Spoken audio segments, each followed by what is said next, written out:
Hi and welcome to another video for Australian pet rats. Today we're going to have a quick look through some beddings, things to use on your bottoms of your cage. So what we're going to start with is how to cover the wire in your cage so you don't end up with bumblefoot. A few different things you can use. Core flute, cheap, inexpensive and really strong. You're looking at like $4 to $6 for a decent metre square. Buy it from the hardware store. You can cut it to shape, mark your markings out on it, really easy to cut, don't need anything special. This will cover your wire. The rats rarely chew it unless they can see it. Okay, so that's option one. Second option we've got, which we tend to use a lot of too, is the vinyl tiles. So these again, Bunnings Hardware, they're sticky on the back. Sticky on the back, so they'll actually stick to the wire. It does wear off after a bit, but good for small area cages too. So your shelves, especially in your quarantine cages, if you've got like small food shelves, really easy to keep clean. You don't need to cover it, you can just use the vinyl as is. Third and final to help cover your wire shelves is ceramic tiles. Now these are great in summer as well, because they keep their cool. So if you're in a house which gets a little bit warm in summer, pop a couple in the freezer and then switch them out in the morning. They'll actually stay cold for about 6 hours. So great for rats to lay on without having to put frozen water bottles in there. If anyone's done that over the last few summers, you'll find that you'll come home to a puddle of water because they'll chew through the plastic. So this is a great alternative. It's strong, it's durable, and it's easy to wash. You can soak them in hot soapy water and clean off any of the muck. So, once you've covered your shelves, you then got to look at what you're going to put on it. Some people like litters, some people like fleece. So I'll go through a few with you. So you've got your standard fleece that people stretch over. I'm not a fan of this because it's not very absorbent. It does look pretty though. The urine tends to sit on the top of it, making the rats smell. You need to change fleece out probably every 2 to 3 days. Otherwise, it gets really high in ammonia and you can make your rats sick.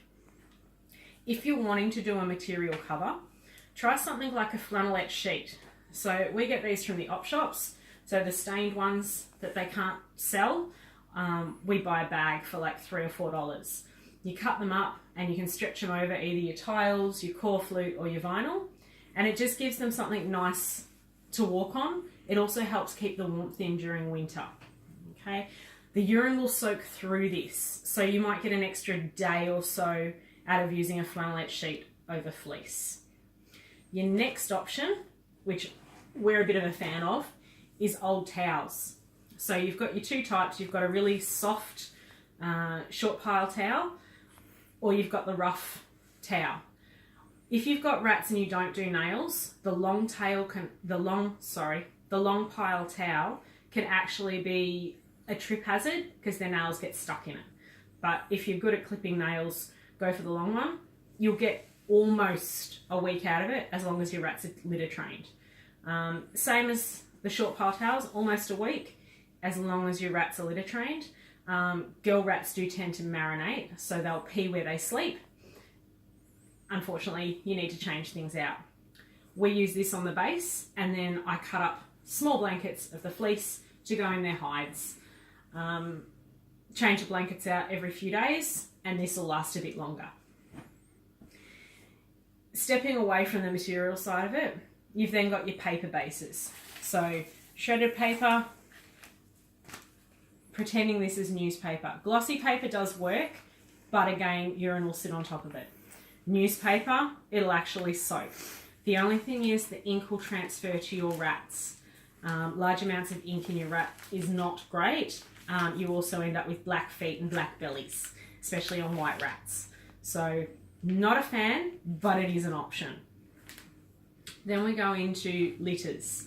So there's a few different types of litters. These are not the only ones, but this is what we tend to rely on. Now we have reptiles as well as rats. So we've got the timber litters as well. So this one is an Ozpet and it's made from waste plantation material. It's very shiny though, and it tends to not be greatly absorbent for rodents. This is a pine base, a little better because there's more open sides to it. But again, people dislike pine because it's bad for rats' respiratory. The same as using things like shavings and stuff like that. Aspen's not too bad because the terpenes that are in pine, it's not so much in the aspen. I still would stay away from timbers just due to the dust level. So if you want to use timber, go for a pellet. They're a lot less in dust. You can also use hays, but make sure that they're a steamed pet hay. Reason, mites like hay, and you can end up with some really bad issues with mites around ears, tails, armpits, back of neck. It's messy and it does smell because there's no absorbent factor to the hays. Best ones we found, and it's ones that the Australian Rat Fanciers Society recommend, and that's Breeder's Choice. Okay, it is a pellet. It's a little bit on the expensive side. It looks nice. It eats the odour and it does absorb. If you're wanting to go similar but find that this is a little expensive, there's a Back to Nature, and this is not so hard made. It's granulated. It's got lines and grooves in it, meaning there's more absorbent space. This one works really well, and it doesn't hurt so much when they throw it on the floor and you step on it. Kind of just squishes a bit. These will give you approximately 5 to 8 days of smell relief.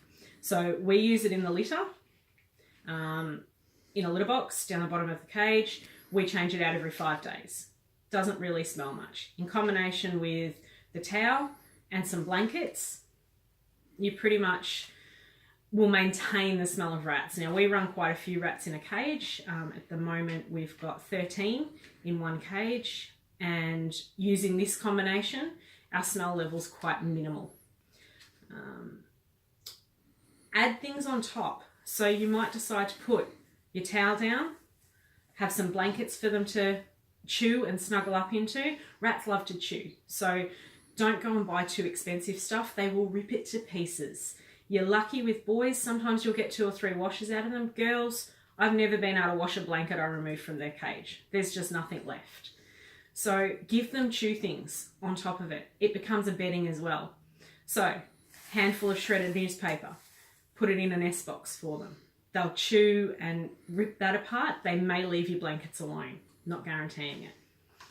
Also add cardboard tubes, tissue boxes, things like that. Stuff that they can destroy freely. That doesn't hurt the hip pocket too much. So, as I said, this was just a really brief video. If you have any questions, please ask below, or share your stories. You know, it's great to share what people use, where you get your stuff from. We're all in need of bedding, and unfortunately with rats, it seems to be the most expensive point. Thanks for listening, and we'll catch you next video. Bye.